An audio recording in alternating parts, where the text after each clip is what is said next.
Hello everyone, मैं सूर्यांक sir फिर से स्वागत करता हूं आपका टीचर्स एकेडमी पे। तो डियर स्टूडेंट्स, जैसा कि आप सब जानते हैं कि यहां से टीचर्स एकेडमी पे जो क्वेश्चंस है वो करवाए जा रहे हैं पूरे इन्वायरमेंट के पार्ट के, और जितने भी 10 यूनिट आपका प्रथम प्रश्न पत्र में है वो करवाया जा रहा है।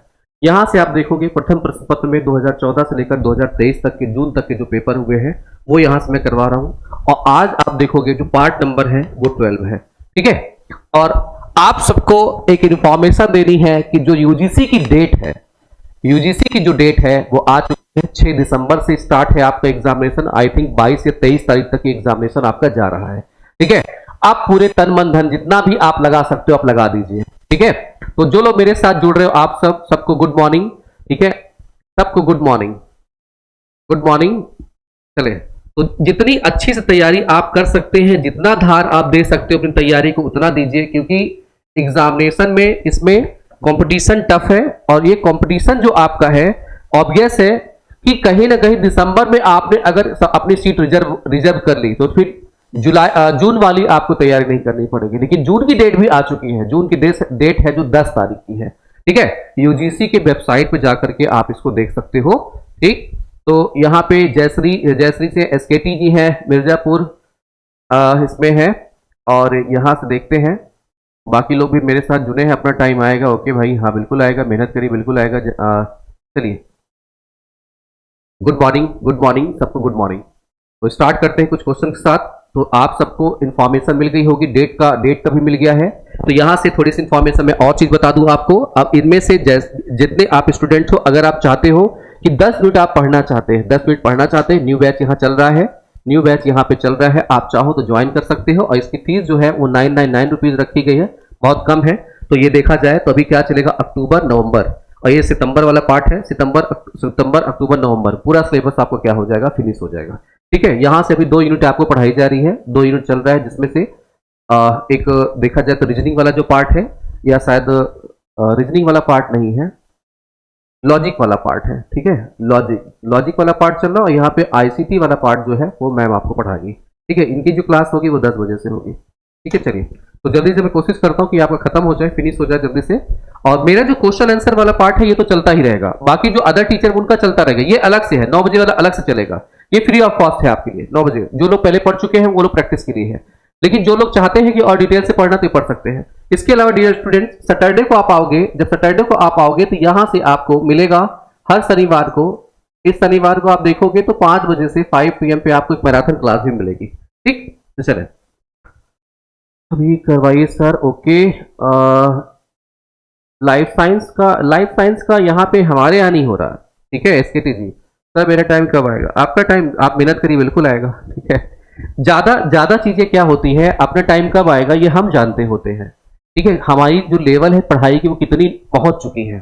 ठीक है, तो ज्यादा इसमें क्या है, जो पढ़ाई वाला टाइम होता है ना, दोनों के बीच इतना गैप होता है सक्सेस में, आपकी मेहनत में। इसको जितना आप करेंगे इसके पास जाता जाएगा। ठीक है, अब आपके ऊपर है कि आप कितना ज्यादा मेहनत कर सकते हो। ठीक है, जितनी भी चीजें हैं यहाँ से मैक्सिमम चीजें हम लोग देने की कोशिश कर रहे हैं। बाकी कुछ कमियां हैं तो मैं तो आपको ग्रुप भी बताता रहता हूँ, आप उस पर आप मुझे मैसेज करिए, तब भी आपकी कुछ समस्या आती है तब भी मैं सॉल्व करूंगा। 10 यूनिट में से कोई भी क्वेश्चन आपको नहीं आते आप मुझको मैसेज करिए, बताऊंगा मैं। ठीक है, चले, तो यहां से क्वेश्चन है अब आपके स्क्रीन पे। अब ये अपना टाइम का आएगा तो उसमें से एक पहला क्वेश्चन है, नीचे दो कथन दिया गया है, एक अभिकथन असर्शन है, ए है के रूप में लिखित है, और दूसरा उसका कारण है रीजन। अभिकथन ऑक्सीजन अभिचायक अपशिष्ट, अभिचायक मतलब होता है ऑक्सीडाइजिंग एजेंट, ऑक्सीकरण। अभिचायक अपशिष्ट के वे पदार्थ होते हैं जो अपशिष्ट प्राप्त करने वाले जल का निकाय में ऑक्सीकरण करते हैं। ठीक है, ऑक्सीजन अभिचायक मतलब जो ऑक्सीजन को पचा जाए। ठीक है, ऑक्सीजन को जो पचा जाए। ठीक, फिर दूसरा है कारण, जल बैक्टीरिया अपशिष्टों को अपघटित करते हैं तो वे जल में ऑक्सीजन छोड़ते हैं।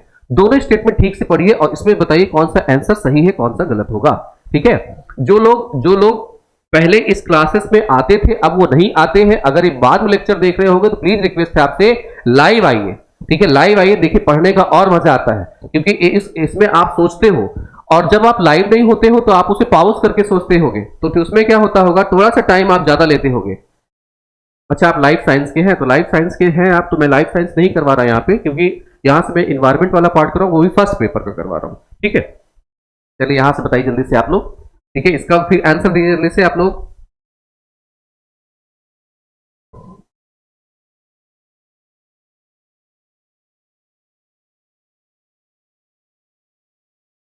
वन सी, और यहां से बहुत लोग यहां पे बता रहे हैं वन का सी। सी क्यों होगा भाई? सी क्या है? सत्य है, लेकिन आर क्या है? असत्य है। और बाकी बताएं यहां से, ये आर असत्य है। यहां से आंसर आ रहा है मेरे पास, जयश्री बता रही है, और बाकी लोग सी बता रहे हैं। देखो होगा क्या, यहां से आंसर की बात किया जाए तो सही बात है, यहां से आंसर सी ही होगा। क्यों होगा समझो। जब हम बात करते हैं अभिकथन, अब ठीक समझिएगा, जब हम बात करते हैं ऑक्सीकरण, यहां से अगर देखा जाए कि ऑक्सीकरण प्रोसेस होता क्या है।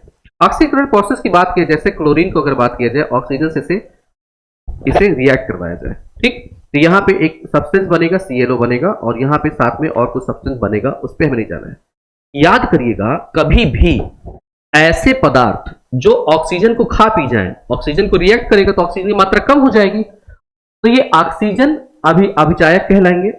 और जिसमें ऑक्सीजन की मात्रा कम हो जाए, यहां पे ऑक्सीजन O2 गैस फॉर्म में है, जिसमें मात्रा कम हो जाए, उस प्रोसेस को हम क्या बोलेंगे? ऑक्सीकरण बोलेंगे। केमिस्ट्री का वर्ड है, चाहूं तो और डिटेल से अच्छे समझा सकता हूं केमिस्ट्री की भाषा में, लेकिन बहुत सारे लोग जो साइंस के नहीं है, तो आपके लिए केवल बताना इतना ही है कि अगर ऐसी प्रोसेस होती है जिसमें ऑक्सीजन की मात्रा रिएक्ट करती है, ऑक्सीजन मात्रा इधर कम हो जाएगी, तो वो ऑक्सीकरण कहलाएगी। और जब हाइड्रोजन की मात्रा दी हो, हाइड्रोजन कभी कम हो जाए, तो वो क्या कहलाएगा? अपचयक। यहाँ पे एक होता है ऑक्सीकरण, एक होता है अपचयन होता है, ठीक है, याद रखिएगा। तो दोनों प्रोसेस ये है, तो इसमें क्या होगा? ऑक्सीकरण होगा। तो पहला स्टेटमेंट क्या हो जाता है? सही हो जाता है। दूसरा स्टेटमेंट समझिए, दूसरे स्टेटमेंट में कभी भी मैंने बैक्टीरिया अपशिष्टों को अपघटित करके वो जल के ऑक्सीजन को छोड़ते हैं, ठीक है, कभी नहीं। ये क्या होते हैं? कार्बन डाइऑक्साइड को क्या होता है? छोड़ रहा होता है। और सबसे पहली बात, यहाँ पे बैक्टीरिया नहीं, हम लोग ने देखा हुआ है कि अगर हम जब जल की बात करते हैं, जल में देखा जाए तो यहाँ पे क्या होता है? शैवाल है, ठीक है, शैवाल। और अगर मान लिया कि यहां से हम किसकी बात करें? बैक्टीरिया की बात कर रहे हैं, ये सब क्या करते हैं? जो डिजॉल्व्ड ऑक्सीजन होता है, डिजॉल्व्ड ऑक्सीजन, इस ऑक्सीजन को ये लेते हैं। शैवाल क्या करता है? इस ऑक्सीजन को लेता है और सूर्य के प्रकाश में ये क्या करता है? प्रतिक्रिया करवाता है, इसको सड़ाता गलाता है, सड़ा गला करके कार्बन डाइऑक्साइड तो रिलीज करता ही करता है, ठीक है। तो ऑक्सीजन की मात्रा कम हो जाती है, जिसको हम लोग क्या कहते हैं? बीओडी के नाम से जानते हैं। तो सीओडी बीओडी किस पे डिपेंड कर रही है? शैवाल पे। और इसीलिए शैवाल की मात्रा जब अधिक हो जाती है, उसे हम बोलते हैं शैवाल प्रस्फुटन बोलते हैं, ठीक है। तो यहां से क्या हो जाएगा? दूसरा स्टेटमेंट इस वजह से क्या हो रहा है? गलत होगा। पहला स्टेटमेंट क्या होगा? अपना राइट होगा, ठीक है। तो एक सत्य है और दूसरा क्या है? असत्य है। आते हैं नेक्स्ट क्वेश्चन पे। नेक्स्ट क्वेश्चन है आपके स्क्रीन पे, या नीचे दो कथन दिए गए हैं, एक अभिकथन ए है और दूसरा उसका कारण है। मृदा में नाइट्रिक ऑक्साइड NO की उच्च सांद्रता से इसे पादपों के पादपों के वास योग बनाती है। कारण क्या है इसका? नाइट्रिक ऑक्साइड NO मृदा जल में मिश्रित हो जाती है और नाइट्रस तथा नाइट्रिक एसिड बनाती है, जो मृदा की अम्लता में वृद्धि करती है। एक एसेशन है, दूसरा क्या है? उसका कारण है। यहां से आपको बताना है कि एसेशन और इसमें इसका सही रीजन क्या हो सकता है, ठीक है। बताइए जल्दी से, जल्दी इसका आंसर करिए। और जो लोग अभी जुड़ रहे हैं उन सबको गुड मॉर्निंग। तो जल्दी जल्दी इस पे आप कमेंट करिए प्लीज। अब रिक्वेस्ट है आपसे कि इसको आप लोग शेयर भी कर दीजिए ताकि और कंपटीशन बढ़े। डेफिनेटली अब बढ़ेगा, क्योंकि जब फॉर्म आया है तो अब लोग जगेंगे, ठीक है। जो मेहनत अब नहीं करेगा उसका सिलेक्शन नहीं होना है। जो पहले भी कर चुका है उसका तो अच्छी बात है, जो अब कर रहा होगा उसमें तो प्लस पॉइंट होगा, लेकिन जो अब भी नहीं जगेगा उसका नहीं होगा। चलिए बताइए जल्दी से। यहां देखिए, समझे, यहां से जो हम बात करें इस वाले पॉइंट पे, यहां से मेरे पास आंसर आया 2 का ए, कुछ लोगों ने 2 का ए दिया हुआ आंसर, ध्यान दीजिए। जब हम इसमें यहां बात करें मृदा में नाइट्रिक ऑक्साइड, ये नाइट्रिक ऑक्साइड का उच्च सांद्रता इसे पादपों के लिए वास योग बनाता है। यहां से अगर हम बात करें जाए, मृदा है और ये इस पे क्या है? पेड़ पौधे हैं। यहां से अगर बात करें तो इसमें नाइट्रोजन के ऑक्साइड यहां मिलते हैं, ठीक है, बिल्कुल सही बात है, ठीक है, गैसियस फॉर्म में, ठीक। तो इसे क्या करेंगे? वास योग बनाएंगे। तो वास योग बनाएगा, क्यों बनाएगा? उसका कारण क्या है? कारण है नाइट्रिक ऑक्साइड जो NO है, मृदा जल जो पानी है, क्यों? क्योंकि गैस फॉर्म में नहीं लेगा पेड़ पौधा। ये क्या करेगा? नाइट्रोजन के जो ऑक्साइड है ये क्या करेगा? पानी के साथ क्या करेगा? प्रतिक्रिया करेगा। और पानी के साथ, जल के साथ प्रतिक्रिया करने के बाद मिश्रित हो जाता है और इसके साथ नाइट्रस तथा नाइट्रिक एसिड बनाता है। और यही जो एसिड है थोड़ी अम्लता क्या करता है 6.5 तक 7 तक इसकी अम्लता क्या करता है बढ़ाता है। और अम्लता बढ़ाने के बाद ठीक है इसकी अम्लता बढ़ा करके, एक मिनट यहां मैंने गलत लिखा हुआ है क्योंकि अम्लता और क्षारीयता तो यहां से होती है ना 0 और इसके पहले 7 और इसके पहले क्या होती है 14 तक। ये क्या बताता है, ये क्षारीयता बताता है। ये क्या बताएगा, अम्लता। तो 5.5 तक जाता है ये, 5.5 से 6.5 तक, ठीक है, इतना जाएगा लगभग। ठीक है, तो ये क्या करेगा अम्लता, और अम्लता इसकी होती है तो ये पौधे क्या होते हैं इसके लिए लाभदायक होता है। ठीक है, इसके लिए क्या होता है लाभदायक।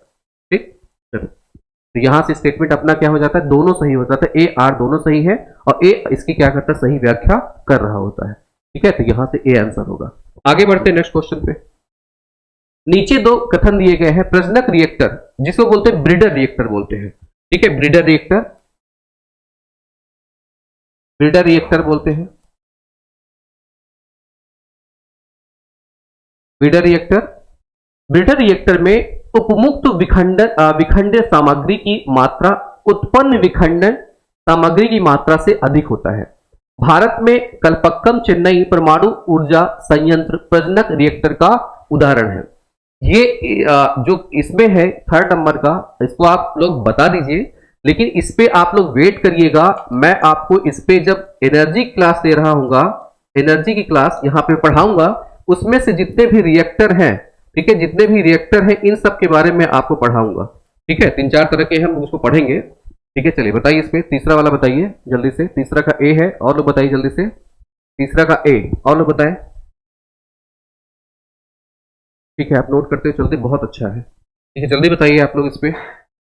देखिए, अगर हम लोग बात करते हैं ब्रीडर रिएक्टर की बात किया जाए, यहां ध्यान दीजिएगा, तो ये क्या है कलपक्कम में है, बिल्कुल सही बात है। दूसरा स्टेटमेंट क्या है, सही है।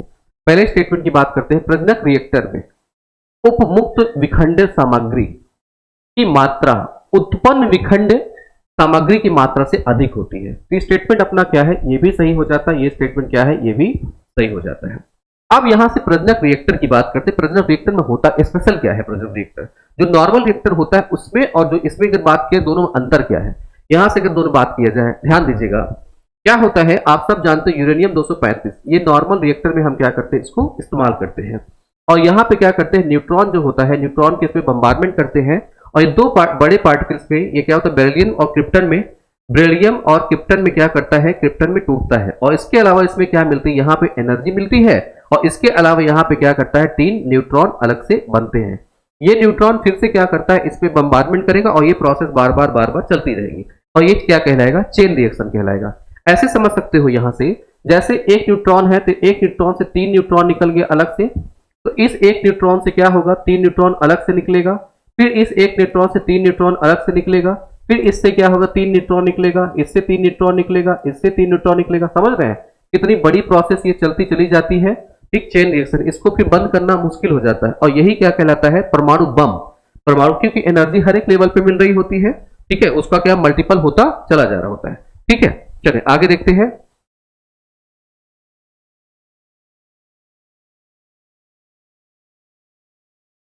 इंटरव्यू के लिए सजेस्ट करिए, ममता उमराव जी। मैं भी पढ़ा लेता हूँ, फिर लास्ट में आपको बताता हूँ क्या करिएगा। ठीक है, अभी पढ़ा लूँ फिर बताऊंगा। ठीक है, फिर कुछ नंबर दूंगा सर का, आप उससे बात कर लीजिएगा। ठीक है, चलें। प्रजनक रिएक्टर में यहां से अगर देखा जाए, फिर आगे बात करते हैं हम लोग। तो यहाँ पे इसमें प्रजनक रिएक्टर में यूरेनियम 235 के बजाय, यूरेनियम 235 के बजाय हम क्या करते हैं, जैसे यूरेनियम 233 का इस्तेमाल भी कर लेते हैं। यूरेनियम 233 कहां से मिलेगा, तो ये मिलता है थोरियम से। आप सबको याद होगा यूरेनियम 232 से, यूरेनियम 232 से हम क्या करते हैं यूरेनियम 233 बनाते हैं। उसके अलावा एक आता है यूरेनियम 238, ये क्या होता है, ये नाभिकीय रूप से ये एक्टिव नहीं है, ये नाभिकीय रूप से एक्टिव नहीं है, लेकिन हम क्या करते हैं इसे कन्वर्ट करते हैं, इसे कन्वर्ट करते पोलोनियम में कन्वर्ट करते हैं, जिसका होता है 239, याद रखिएगा। तो थोरियम, थोरियम थोरियम जो कि मोनोजाइट बालू मिलता है केरल में 232, ये डायरेक्ट यूज नहीं करते, किसको यूज करते हैं यूरेनियम, इसको बदल लेते हैं किसमें, यूरेनियम 233 में। फिर यूरेनियम 238 को किससे कन्वर्ट करते हैं, पोलोनियम 239 में। तो जो ब्रीडर रिएक्टर है, ब्रीडर रिएक्टर में इन सब का इस्तेमाल किया जाता है, ब्रीडर रिएक्टर में इन सब का इस्तेमाल किया जाता है मिक्सअप फॉर्म में। तो इसलिए क्या है प्रजनक रिएक्टर में उपभोक्त विखंडन की मात्रा क्या होती है, ज्यादा होती है।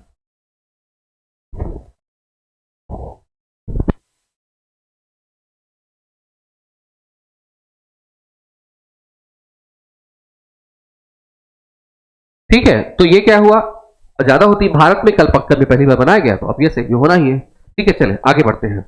थोरियम केरला के, हाँ बिल्कुल सही बात है, तटीय क्षेत्र में मिलता है, मोनाजाइट बालू में मिलता है। यहां से बताना है नेक्स्ट क्वेश्चन। नीचे दो कथन दिए गए हैं, एक को अभिकथन ए और दूसरे को कारण आर कहा गया है। हाइब्रिड इलेक्ट्रिक वाहनों HEVs की ईंधन चालन लागत इलेक्ट्रिक व्हीकल से कम होती है। हाइब्रिड इलेक्ट्रिक वाहनों में आंतरिक दहन इंजन और एक अनबोर्ड इलेक्ट्रिक विद्युत उत्पादन प्रणाली दोनों होती है। ठीक से पढ़ के इसका आंसर करने की कोशिश करिए जल्दी से आप लोग। अब ये जो क्वेश्चन है ये आपके कॉमन सेंस पे है, इसके लिए कोई ऐसा तोप नहीं चाहिए, ठीक है, मतलब कोई बड़ा नॉलेज नहीं चाहिए, केवल आपके कॉमन सेंस पे, अगर डेली आप सुनते होंगे ये नॉर्मल आपके कॉमन सेंस पे है। जल्दी से बताइए इसका आंसर आप सब। ममता मुराव जी, अभी मैं एक नंबर आपको बताऊंगा, आप उसमें कॉल कर लीजिएगा, तो जो डिटेल होगा या जो नीचे दिया गया नंबर अभी चल रहा है आपके पास, ठीक है, यहाँ पे होगा, अभी पूछ लूंगा मैं, इस पर कॉल करके आप उससे बात कर लीजिएगा। जो नीचे नंबर दिया हुआ है आप नोट करके रखिएगा, फिर मैं लास्ट में इनसे पूछ करके बता दूंगा आपको, ठीक है, जो स्क्रीन पे नंबर चल रहा है।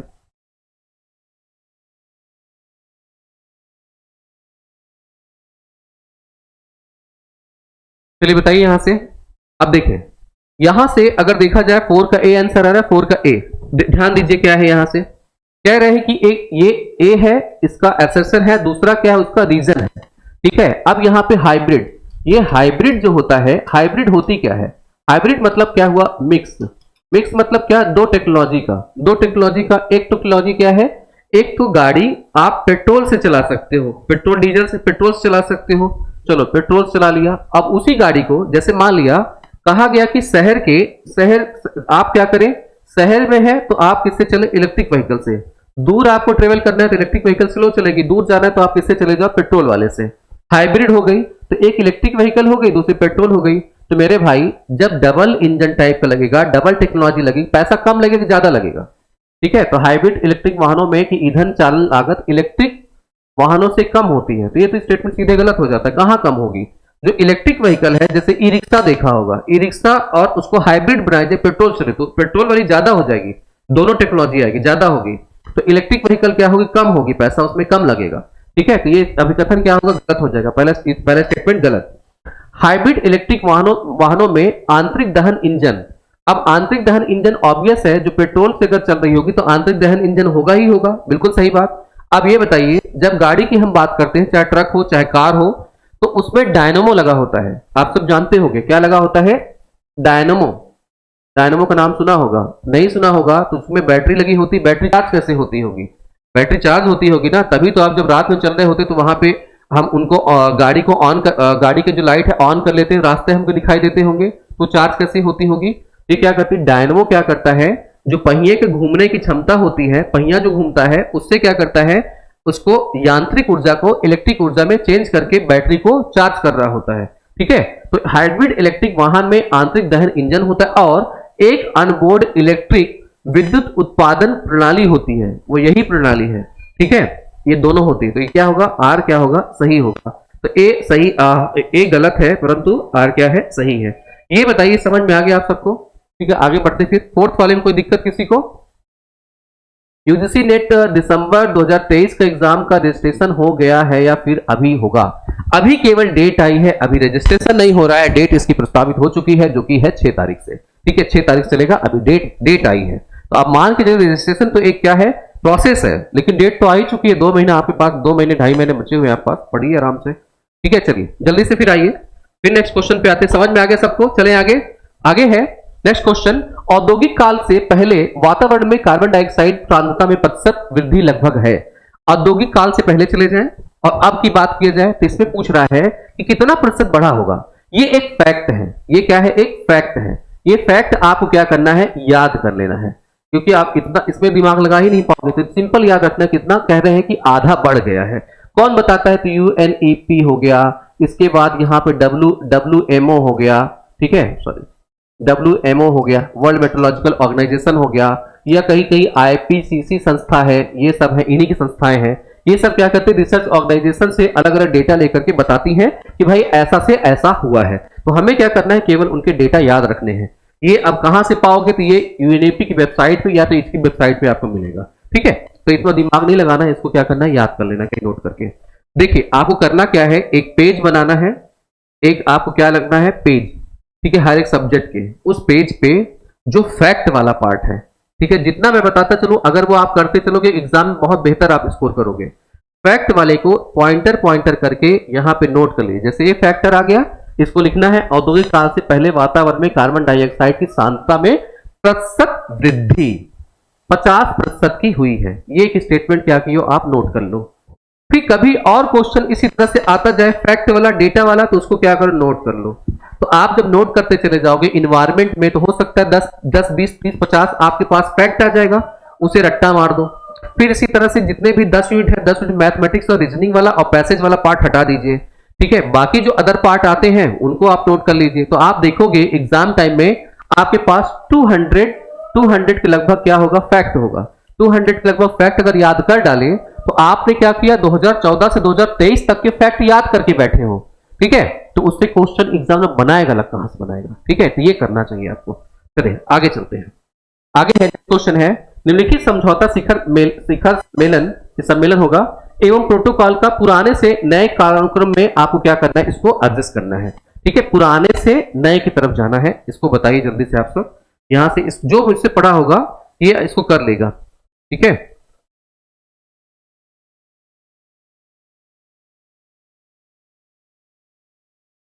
हाँ, दूसरे पेपर की ममता बुराव जी तैयारी करवाई जा रही है, तो आप ममता जी दूसरा पेपर तो बताइए आपको कौन सा है, दूसरा पेपर आपको कौन सा है। अभी जो नीचे नंबर दे रहा है आप उसको नोट कर लीजिएगा अपनी कॉपी पे, फिर मैं भी लास्ट में पूछ करके आपको बता दूंगा, तो आप मुझसे कॉल पे बात कर लीजिए, ठीक है। तो आप अपना दूसरा पेपर का नाम बताइए, सब्जेक्ट कौन सा है आपका। चलिए इसका बताइए जल्दी से आप सब। फिर आते हैं 1972, यहाँ से 20 साल बाद जाना है आपको। 20 साल बाद आप आएंगे 1992, फिर 20 साल प्लस कर दो, कहाँ पहुँच जाओगे, 2012। 3 साल प्लस करो, 2015।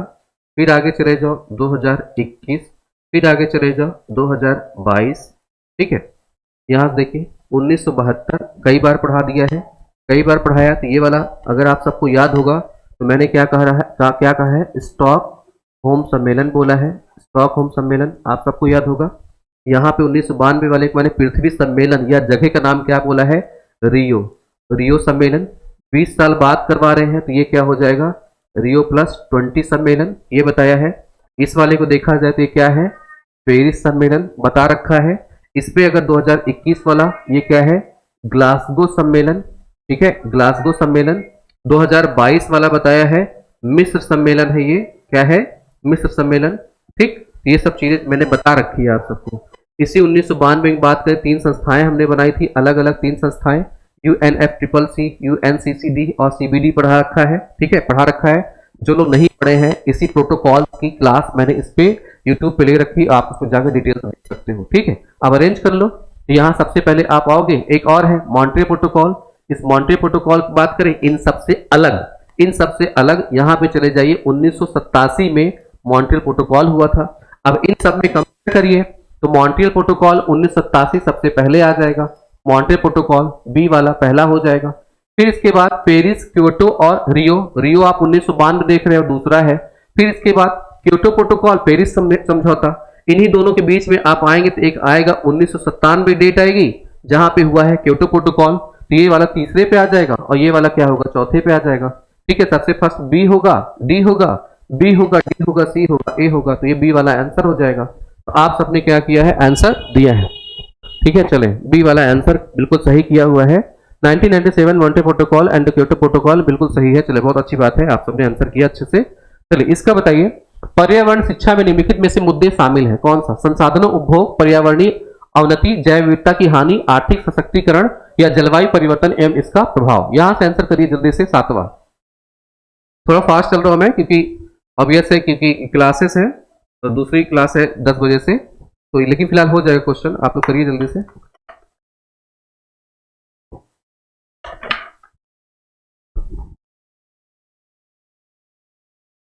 जल्दी आंसर करिए इसका, बताइए जल्दी से सोच के। 7वां, देखो क्वेश्चन, जितने लोग भी अभी आंसर कर रहे हो क्वेश्चन नंबर डाल के आंसर करिए please. Dear students, question number डाल करिए। और जो लोग इस क्लास को बाद में देख रहे होंगे, ये अपनी जो क्लास होती है, जो अपनी क्लास है वो 9 बजे से है, 9 AM से स्टार्ट होती है। और इसमें जो क्वेश्चन आंसर के क्वेश्चन करवाए जा रहे हैं, और इन्हीं क्वेश्चंस की अगर हम बात करें, ठीक है, क्वेश्चन तो ये 2014 से लेकर के 2023 तक के पेपर है। अभी जो पोर्शन आप कर रहे हो ये 2021 का पोर्शन चल रहा है, और आज ये 2021 वाला पार्ट पूरा खत्म हो जाएगा।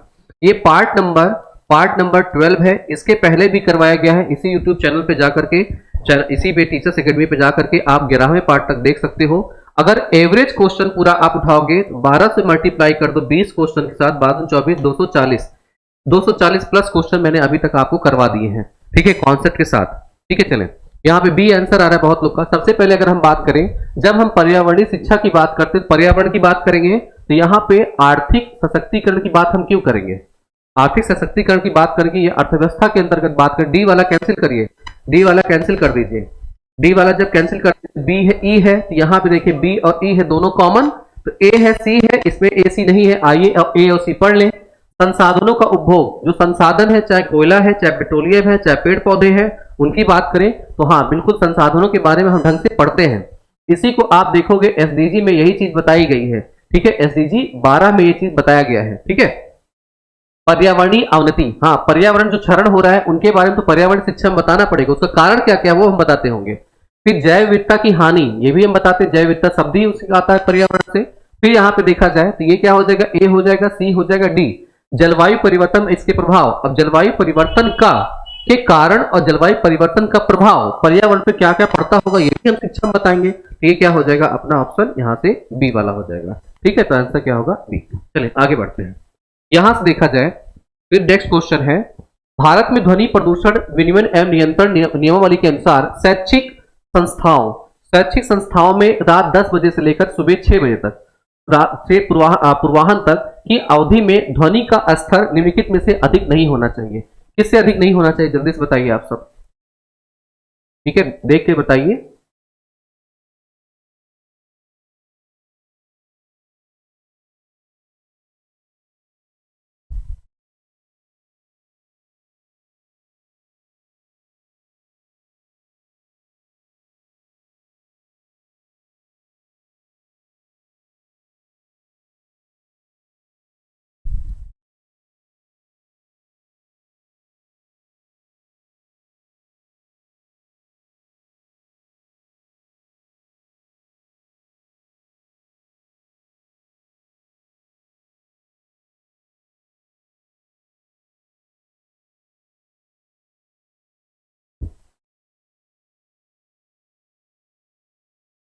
सब डीबी में है, सब डीबी में, डेसिबल में, डीबी डीबी डीबी।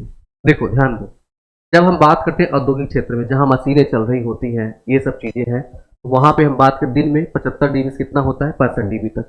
फिर व्यापारिक क्षेत्र में जाए, कहीं अगर आप बुक में पढ़ोगे तो 70 में लिखा होगा, गलत नहीं होगा वो, ठीक है।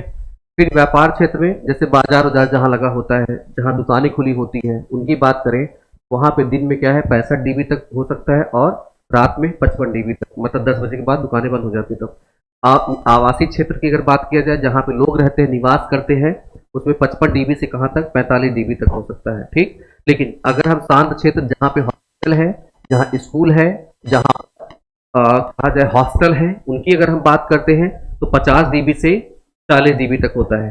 कहीं कहीं आप पढ़ोगे तो ये 45 भी लिखा होता है, तो कंफ्यूज मत होइएगा, दोनों सही है, ठीक है। तो ये होगा। और शांत क्षेत्र पूछ रहा है, रात की बात कर रहा है, रात में 12 बजे से 6 बजे तक आपको करना है, ये क्या होगा 40 डीबी तक। तो आंसर क्या होगा ये, ठीक है। कुछ लोग के यहाँ से आंसर बी बी बी, और लोग ठीक है, बिल्कुल बहुत अच्छे, ठीक है। चले ये चाहे तो आप नोट कर लीजिएगा, तो स्क्रीनशॉट ले लीजिएगा, या तो आप गूगल कर लीजिएगा, आपको मिल जाएगा, ठीक है। चले आगे बढ़ते हैं। यहाँ देखते हैं, निम्नलिखित में से कौन सा प्राकृतिक आपदा भूमंडलीय वैश्विक तापन से उत्पन्न होता है। याद रखिए किसकी बात कर रहा है कि वैश्विक तापन से, अब किसकी बात कर रहे हैं, आपदा की, ठीक है। चले बताइएगा आप लोग, उसको देख कर बताइए।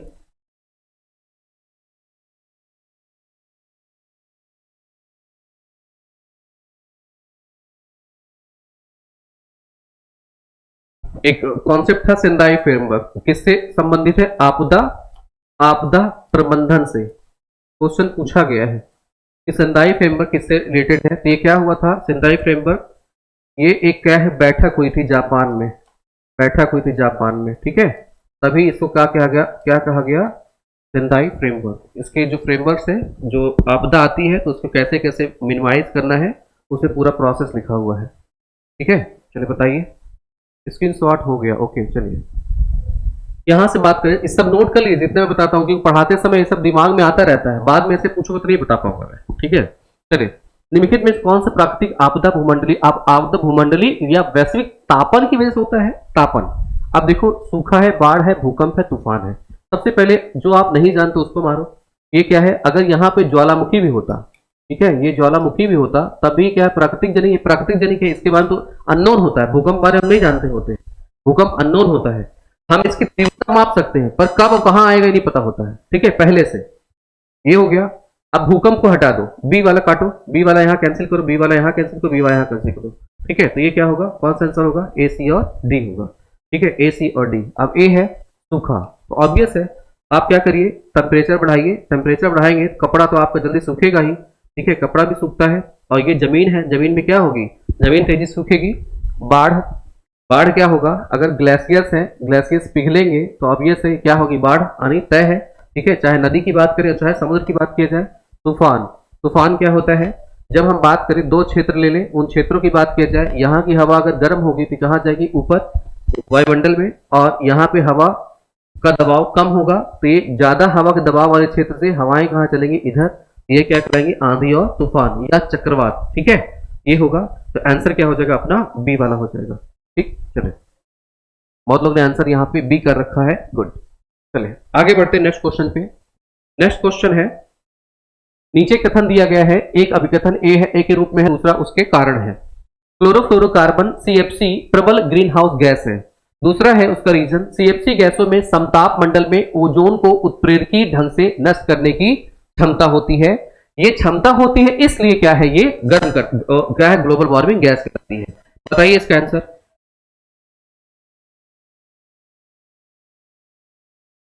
दसवां का आंसर आप लोग क्वेश्चन नंबर डाल करिएगा, मैं आपका वेट कर रहा हूं, क्योंकि इसका मैं आंसर देखना चाहता हूं कौन इसमें सही कर पाता है। ठीक है, चलिए बताइए, देखता हूं मैं इसका आंसर।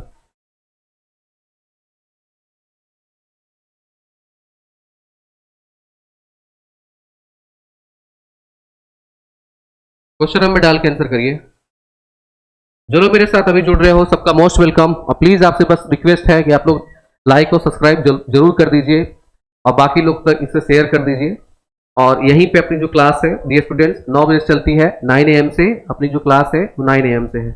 ठीक है, और इसी में पेड क्लासेस चल रही है, 2 क्लासेस चल रही है अभी। ठीक है, चलिए। तो सैटरडे को, इस शनिवार को आपकी मैराथन क्लास जो होनी है वो 5 बजे से होनी है, 5 PM से। 10 का डी, 10 का ए, 10 का ए बी, यहाँ पे थोड़ा है कंफ्यूजन, वो क्या है देखते हैं। देखो, जब मैंने आपको सीएफसी पढ़ाई है, जब मैंने आपको सीएफसी पढ़ाई है, सीएफसी के बारे में क्लोरोफ्लोरोकार्बन, जिसमें क्लोरीन गैस क्या होती है? अधिक हानिकारक होती है। कहाँ क्यों होती है? क्योंकि पृथ्वी है, पृथ्वी के ऊपर चले जाए तो ये क्षोभ मंडल, ऊपर क्या है? समताप मंडल, समताप मंडल में होती है ओजोन लेयर। समताप मंडल में ओजोन लेयर होती है, ये ओजोन क्या करती है? क्षरण करती है। ठीक है, ओजोन का क्षरण करती है। तो ये क्या है? क्लोरोफ्लोरोकार्बन सीएफसी प्रबल ग्रीन हाउस गैस है। पहला स्टेटमेंट क्या है? सही है। अब इसका कारण ये कह रहा है कि सीएफसी गैसों में समताप मंडल ओजोन को उत्प्रेरकी ढंग से नष्ट करने की क्षमता इसलिए होता है। ये स्टेटमेंट गलत है। वो क्यों? क्योंकि अगर यहां से आप देखोगे कि ये क्या करती, इसका अगर क्षरण करेगी, क्षरण करेगी तो जो सूर्य का प्रकाश है, जो सूर्य का प्रकाश होता है वो ऑब्वियस से पृथ्वी तक आएगा, यूवी रेस को क्या करेगा? आने देगा। तो उसकी वजह से पृथ्वी का ताप बढ़ेगा। और जो ग्रीन हाउस गैस इफेक्ट होता है वो अलग प्रोसेस है। क्या अलग होता है उसमें? यहां समझिएगा, जब हम ग्रीन हाउस गैस के प्रोसेस की बात करते हैं, ये मान लीजिए एक शीशे का चैम्बर है, शीशे का चैम्बर है मान लें, अब हमारा जो पृथ्वी है इसके वायुमंडल है बाहर, तो ये वायु है। यहां भी मान लें कि शीशे के चैम्बर जैसा है, कार्बन डाइऑक्साइड ज्यादा या सीएफसी अदर गैसेस है। ये क्या करेगा? जो सनलाइट है, सनलाइट से यहां पर इसमें शॉर्ट वेव रेडिएशन, लघु तरंग विकिरण को आने देता है। जब इसमें लघु तरंग विकिरण आ जाता है तो दीर्घ तरंग विकिरण के रूप में ये बाहर जाना चाहता है LWR के फॉर्म में। इस शीशे का चैम्बर इसको बाहर नहीं जाने देता। इसका एग्जांपल आप देख सकते हो, जैसे आप कार में अगर बैठ करके अपने एसी को बंद कर लीजिए और धूप में खड़े रहिए तो गाड़ी क्या होगी? बहुत गर्म हो जाएगी। ठीक है, अंदर से सफोकेशन होने लगेगा, क्योंकि इसमें LWR को ये बाहर नहीं जाने देता। इसी तरह से इसके साथ भी होता है, जो ग्रीन हाउस गैस होती है वायुमंडल से LWR को बाहर नहीं जाने देता। लेकिन ये प्रोसेस अलग है, और जो आप देख रहे हो ये प्रोसेस अलग है, ये प्रोसेस अलग है। समताप मंडल भी इसकी वजह से हो रहा है, ठीक है। तो इसके क्या है, आर गलत, ए क्या है, सही है। ठीक क्या है, ए सही है, आर क्या है, गलत है। तो आंसर क्या होगा, सी होगा। अब यहाँ कितने लोग यहाँ सी आंसर दे रखा है, सी।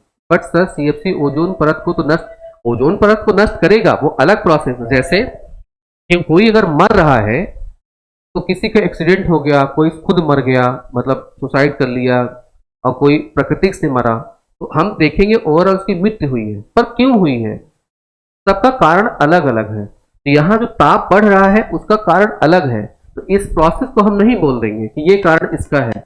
ताप भले बढ़ रहा है तो वो अलग प्रोसेस है, ये जो बता रहा है कारण इसका वो अलग प्रोसेस है। समझ रहे हैं आप, ठीक है। चले, इसलिए गलत है स्टेटमेंट। चले आगे बढ़ते हैं नेक्स्ट क्वेश्चन पे। नेक्स्ट क्वेश्चन है, यहां देखें, नीचे तो कथन दिया गया सभी संभावित प्रदूषक कृत्रिम रसायन होते हैं।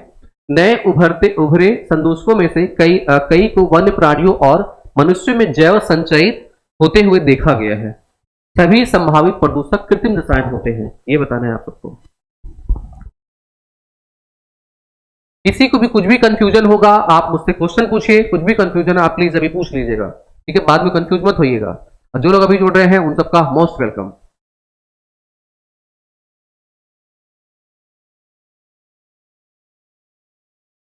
देखिए, ध्यान दीजिएगा, जब अगर हम बात करते सभी प्रदूषक की, सभी प्रदूषक की बात की, क्या सभी संभावित प्रदूषक क्या कृत्रिम रसायन होते हैं, ये स्टेटमेंट गलत हो जाता है।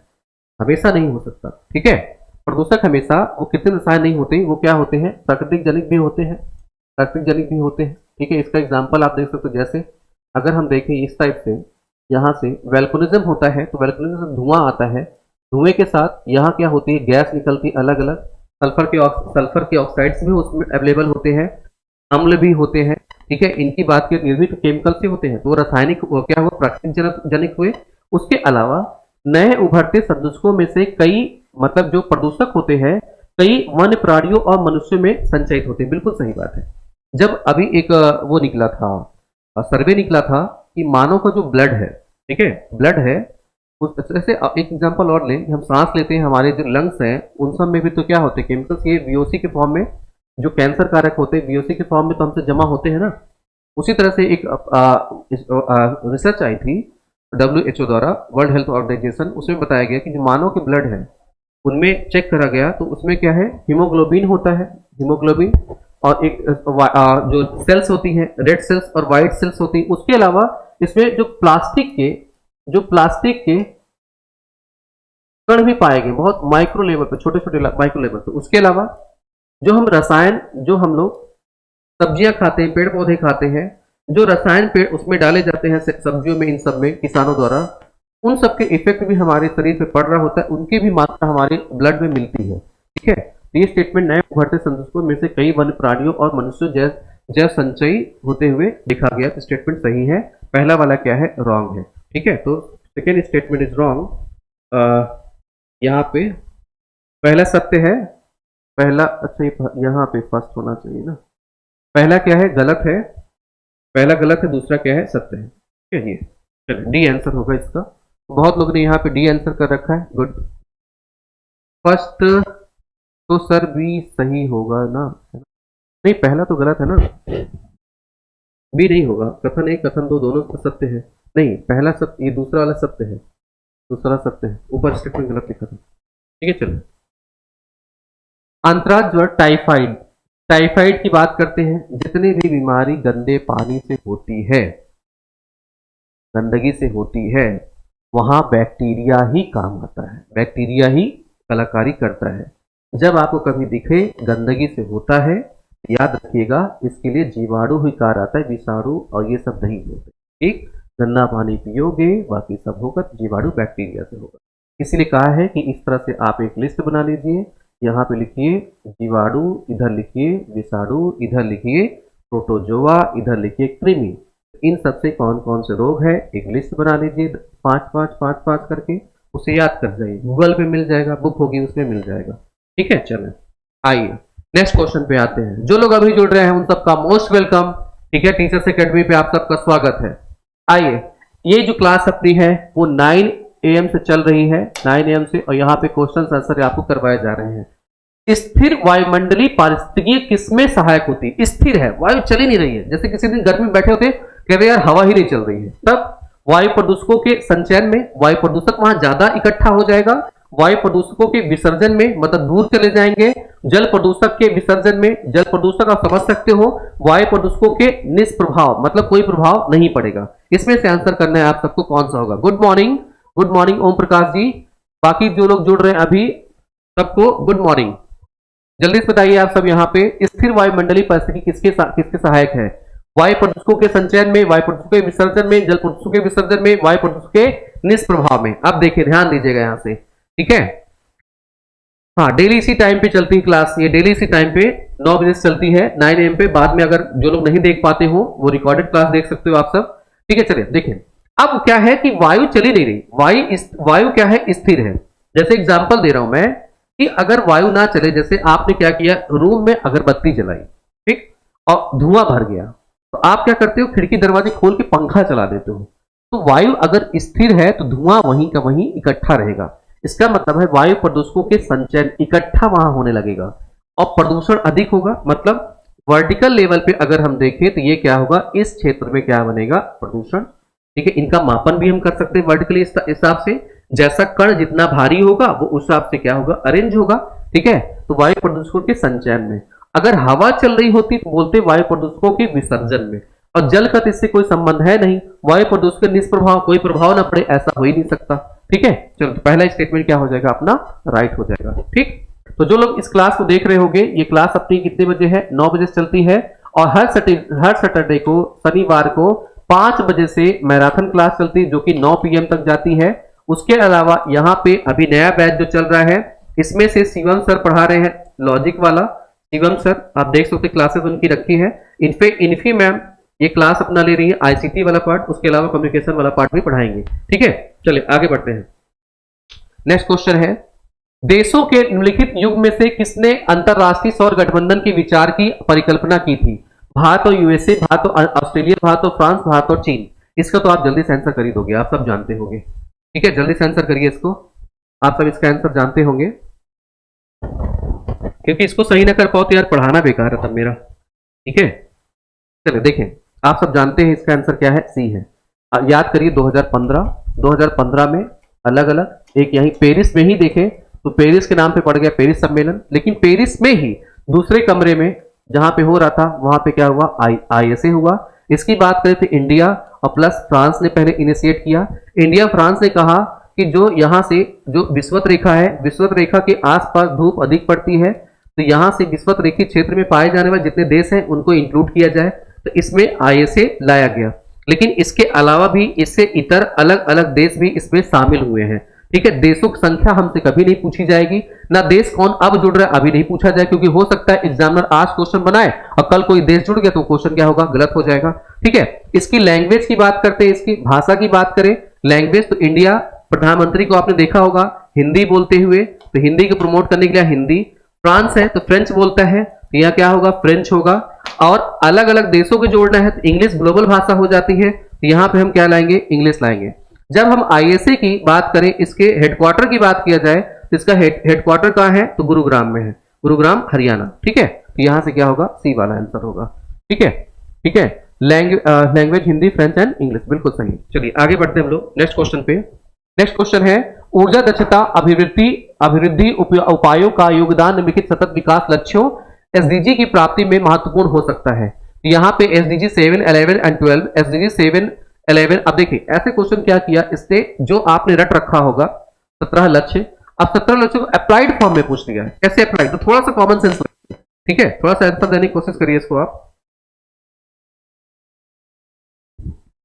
याद रखिएगा एग्जाम के टाइम तक अगर आप लोग इस क्लासेस को देखते रहोगे, मैराथन क्लास को देखते रहेंगे, तो इसमें 500 प्लस क्वेश्चन तो आपको करवा ही दिए जाएंगे, ठीक है।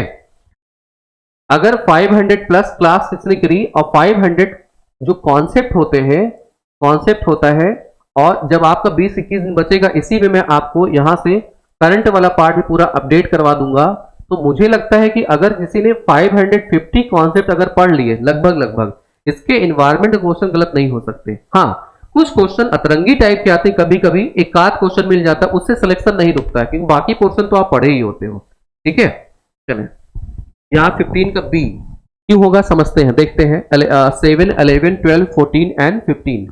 देखें सीधे सीधे बात है, 14 और 15 की अगर हम बात करें, जो लोग आंसर दे रहे होंगे 14, 15 की बात करते हैं, इन्वायरमेंट से 13 नंबर जुड़ता है, और इन्वायरमेंट के अंतर्गत यहां अगर हम बात करें तो 14 नंबर बोलता है जल के नीचे जीवन, मतलब समुद्री पारिस्थितिक तंत्र की बात करता है। 15 है वो बात करता है जो स्थल है, स्थल के ऊपर पारिस्थितिकी तंत्र की बात करता है। तो यहां से ऊर्जा दक्षता ये कैसे जुड़ता होगा इससे 14, 15? ठीक है, तो ये स्टेटमेंट तो ऑब्वियसली गलत हो जाना चाहिए। जब हम 17 की बात करते हैं, सबके साथ सबके विकास के विश्वास की बात करता है, संस्थाओं के आपस में कोलिजन की बात करता है, तो 17 नंबर तो हो ही नहीं सकता। 17 नंबर यहां भी 17 नंबर हो ही नहीं सकता। ठीक है, फिर यहां पे आ जाओ, अब यहां से आ जाओ, पहले 7 नंबर आपको सब में दिखना चाहिए। 7 नंबर 7 में कहता है कि जो स्वच्छ ऊर्जा है, स्वच्छ ऊर्जा जैसे गैस की बात की, इलेक्ट्रिक की बात की जाए, स्वच्छ ऊर्जा सब तक पहुंच उनकी होनी चाहिए, सबकी पहुंच होनी चाहिए। 7 नंबर पहली बात। फिर आपसे कहता है कि जो आपके पास आप क्या कर रहे हो, जो शहरीकरण कर रहे हो, शहरीकरण इस प्रकार से करना है कि बाकी लोग, बाकी जो अदर पार्ट है जैसे इन्वायरमेंट हो गया वो, बाकी जैसे आप हो गए वो, बाकी जो गरीब जन है वो सब साथ में रह सके। और जब संसाधनों का उपयोग करिए वहां पे तो उसको बुद्धिमानी तरीके से करिए। चाहे जैसे अगर ये रूम है, इस रूम को अगर मैंने बनाया, अब सारी खिड़की दरवाजे मैंने इस टाइप से बना दी कि इसमें रोशनी कम आए। ठीक है, तो आप क्या करोगे, इलेक्ट्रिसिटी जलाओगे। आप क्या करिए, बड़ी बड़ी खिड़कियां बनाइए, दरवाजे बनाइए, वेंटिलेशन अच्छा बनाइए, दरवाजा खोलिए, तब देखिए आपकी रोशनी आएगी, तो आप इलेक्ट्रिसिटी नहीं यूज करेंगे, कम यूज करेंगे। ठीक है, जब हवा आएगा तो पंखा क्या करो, कम चलाओगे, एसी कम चलेगी। यहाँ 11 नंबर क्या होगा, इससे जुड़ता है। 12 नंबर में कहता है कि जो आपके पास संसाधन है उसका उपभोग जो करिए बुद्धिमानी पूर्वक करिए। कहीं बाहर जा रहे लाइट बंद करिए, एसी अगर जरूरत नहीं मिर्च चलाइए। एसी चला के लोग क्या करते हैं, चादर क्या रजाई ओढ़ के सोते हैं, ठीक है, कंबल ओढ़ के सोते हैं, उसकी क्या जरूरत है। यहाँ 12 नंबर में उपभोग की बात करता है। 13 नंबर सीधे सीधे किससे जुड़ता है, अपने पर्यावरण से जुड़ता है। ठीक है, तो ये किससे आएगा, यहाँ पे ए नंबर होगा। ठीक है, चलिए आगे बढ़ते हैं नेक्स्ट क्वेश्चन पे। निम्नलिखित में से कौन सा प्रदूषक मनुष्य में कैंसर का कारण बन सकता है? Carbon monoxide, asbestos fibre, nitrogen dioxide, sulphur के डाइऑक्साइड। यहां से बताना है, बस सोच के बताइएगा। स्वच्छ एंड सस्ती एनर्जी, बिल्कुल सही बात है जयश्री वर्मा जी, जो कि 7 नंबर में आता है। ठीक है, याद कर डालिए, एक एक याद कर डालिए, जो जो आप जानते हो। जैसे देखो एमडीजी आप जानते हो, रट लो। एसडीजी जानते हो, यहां से क्वेश्चन आएगा, रट लो। बाकी जो छोटे छोटे चीजें हैं वो रट लीजिए। ठीक है, जो जो आते जाए उससे उस टाइप को। जैसे प्रदूषक है, कैंसर जनित प्रदूषक है, इसकी एक लिस्ट बना लीजिए, लिस्ट बना के इसको याद कर जाइए। ये सब चीजें मैंने बता रखी हैं, तभी तो आप दूसरे बच्चे से एज आगे जाओगे। 1 घंटे का पेपर होगा, उसमें सोचना थोड़ी स्टार्ट करना है, रटा है, आएगा, लगाना है, आगे बढ़ना है। देखिए इसमें बहुत लोग के ए आंसर आ रहे हैं, बहुत। अब सुनिए, आपने कभी ये सोचा है, अभी आप लोग आंसर दीजिएगा, आप लोग ये बताइए, किसी स्मोकिंग करते आपने सुना होगा या गुटखा खाते सुना होगा? सुना है? बताइए सब आप लोग, सुना क्या, देखा ही है यार। वो रट्टा मार लिया, अच्छी बात है जयश्री वर्मा जी, लेकिन थोड़ा कॉमन सेंस यूज करें तो और अच्छे से कर पाएंगे। बताइए, गुटखा खाते देखा है, सिगरेट पीते देखा है? हाँ, तो कभी कभी आपने सुना होगा जो गुटखा खाता है उसका मुंह कम खुल पाता है, जो नहीं खाता उसका मुंह खूब खुल पाता है, बड़ा सा खुल पाता है, ऐसा होता है ना। तो ये भी आप लोग जानते हैं, ये भी आपने सुना होगा। हाँ, अब इसके बाद जब आंसर करिए हाँ करके लिखिएगा, क्योंकि जी जी बहुत आ रहा है, तो अब हाँ करके लिखिएगा। मुंह कम खुलता है ना, ये बात सही है, हाँ। अब कुछ लोग इसमें लिखने मत लगने सर, खाए भी हैं, ठीक है, या खाते भी हैं, ठीक है, यस, ओके। अब सुनो होता क्या है, जब हम माउथ की बात करते हैं, मुंह उनका कम क्यों खुलता है? जो माउथ होता है इधर जो होता है इस सब पार्ट में, जब आप माउथ ओपन करवा के देखोगे होता क्या है, मुंह क्यों कम खुलता होगा? इस तरह से जो माउथ, ये इधर हमारे जो गाल होते हैं, गाल के अंदर की बात की जाए उसमें इस तरह से संरचनाएं बन जाती हैं डोरी टाइप की, जिसको फाइबर कहते हैं। वो क्या करता है, इसको जकड़ लेता है, इधर इधर जकड़ लेता है, और तभी मुंह को खुलने नहीं देता। वो क्या होता है कि फाइबर बना लेता है और मुंह को जब खुलने नहीं देता, जब इसको खूब तेज से खोलने की कोशिश करता है जो तंबाकू खा रहा होता है, तो ये बहुत पेन करता है। ठीक है, तो ये क्या बनाते हैं, फाइबर बनाता है। और किस चीज का बनाता है, तो यहाँ पे एस्बेस्टस फाइबर बनते हैं। निम्नलिखित में से कौन सा प्रदूषण मनुष्य में कैंसर जनित होता है, इसलिए माउथ कैंसर हो जाता है। ठीक है, इसलिए क्या होता है, यहाँ से मना किया जाता है जिसको मत खाइए। ठीक है, तो क्या होते हैं, अब याद रहेगा आप सबको, इस एस्बेस्टस फाइबर। ठीक, चलिए बाकी इसमें से जितने भी हैं, carbon monoxide, nitrogen dioxide, sulphur dioxide, ये सब क्या करते हैं, आप पर हानि तो पहुंचाते हैं, लेकिन जैसे नाक में जलन होने लगा, गले में जलन होने लगा। ठीक है, यहीं पे अगर यहां से VOC होता तो लंग्स कैंसर हो सकता था, तब यहां पे अलग से लिखता किसका कैंसर होगा। ठीक है, चलो आगे बढ़ते हैं हम लोग। भारत के कौन से क्षेत्र में चक्रवात सर्वाधिक संख्या में होता होगा या आता होगा। ठीक है, हाँ हाँ, कुछ तो खाते होंगे ना, चाइनी खैनी और पता नहीं क्या क्या चीजें। ठीक है, चले इसका आंसर करिए आप सब जल्दी से।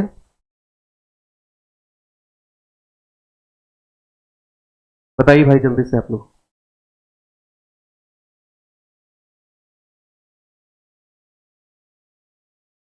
बहुत अच्छा तो नहीं बना रहा मैं, लेकिन शायद समझा दूं मैं आपको।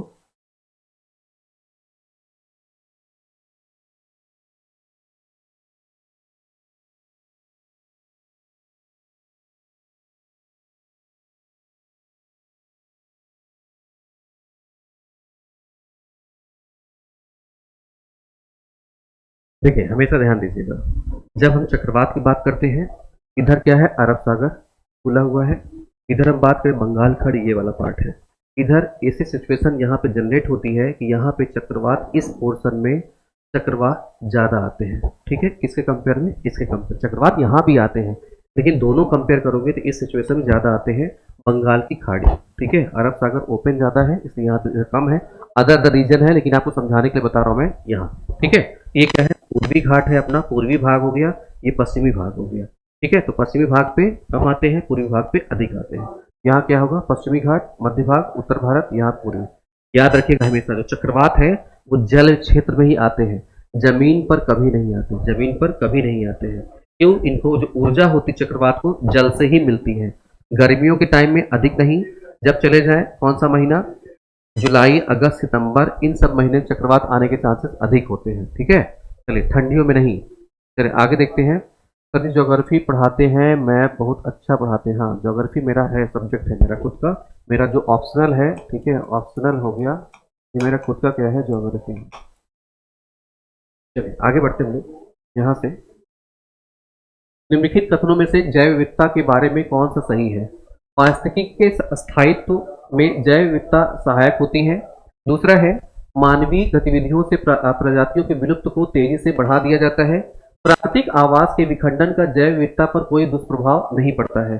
अब सोचो, डी वाला है, लगभग 70% प्रजाति अपृष्ठवंशी या इनवर्टिबल होती है, मतलब विलुप्त हो गई तो उनको वापस नहीं लाया जा सकता।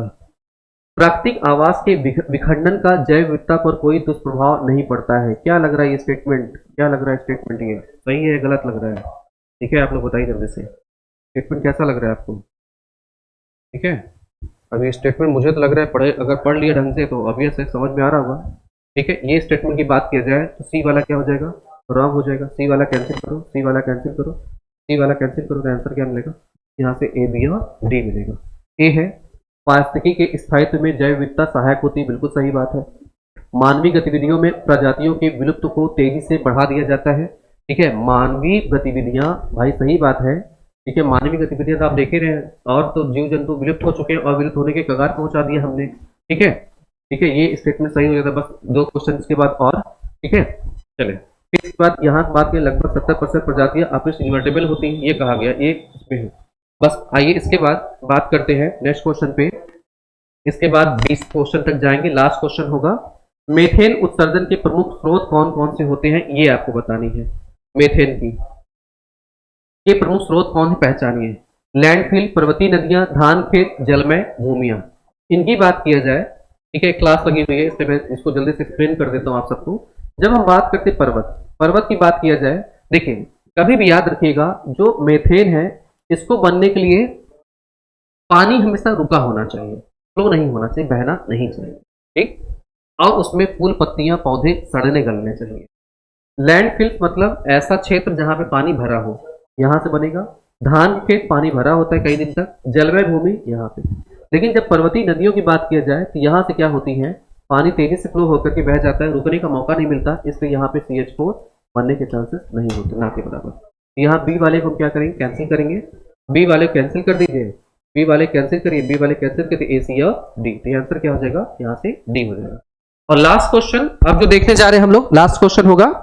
जब इसकी बात किया जाए लास्ट क्वेश्चन की, तो ये है, सूची दिया हुआ है 1 और 2 में सम्मिलित करना है उत्सर्जन, व्यापार, संसाधनों का सतत प्रबंधन, ऊर्जा, इसमें बताना है इच्छित राष्ट्रीय तौर पर निर्धारित योगदान।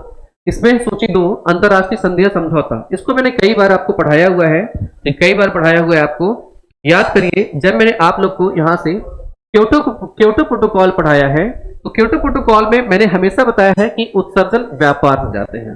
कार्बन को हम लोग क्या करना, बेचना है, खरीदना है। उत्सर्जन व्यापार में हमेशा जाइएगा। जब अगर हम बात करें पेरिस समझौते की, संसाधन ऊर्जा से बात करते हैं। फिर इसके बाद यहां से, एक मिनट, नहीं सॉरी गलत हो गया। जब हम पेरिस समझौते की बात करते हैं तो पेरिस समझौता यहां पे INDC की बात करता है, इंटेंडेड नेशनल डिटरमाइंड, इच्छित राष्ट्रीय तौर पर निर्धारित योगदान। ये किससे आएगा, इससे जुड़ता है, ठीक है। फिर यहां पे देखिए रियो के शिखर सम्मेलन, अंतरराष्ट्रीय सौर गठबंधन। अंतरराष्ट्रीय सौर गठबंधन किससे जुड़ जाता है, ऊर्जा से।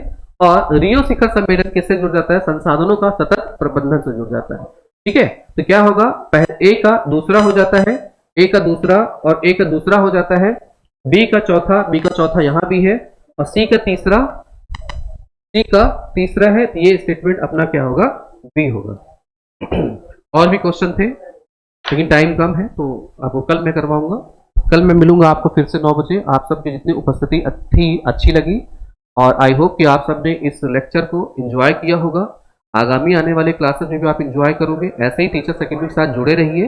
बाकी मैं मिलूंगा फिर कल से आपको 9 बजे। Have a good day and bye. अगर आपको कोई सजेशन हो, जो लोग बाद में देख रहे हो, आप प्लीज कमेंट कर दीजिएगा।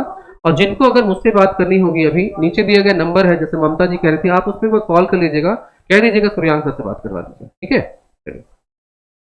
मिलता हूं कल आप सबको। धन्यवाद, बाय, नमस्कार।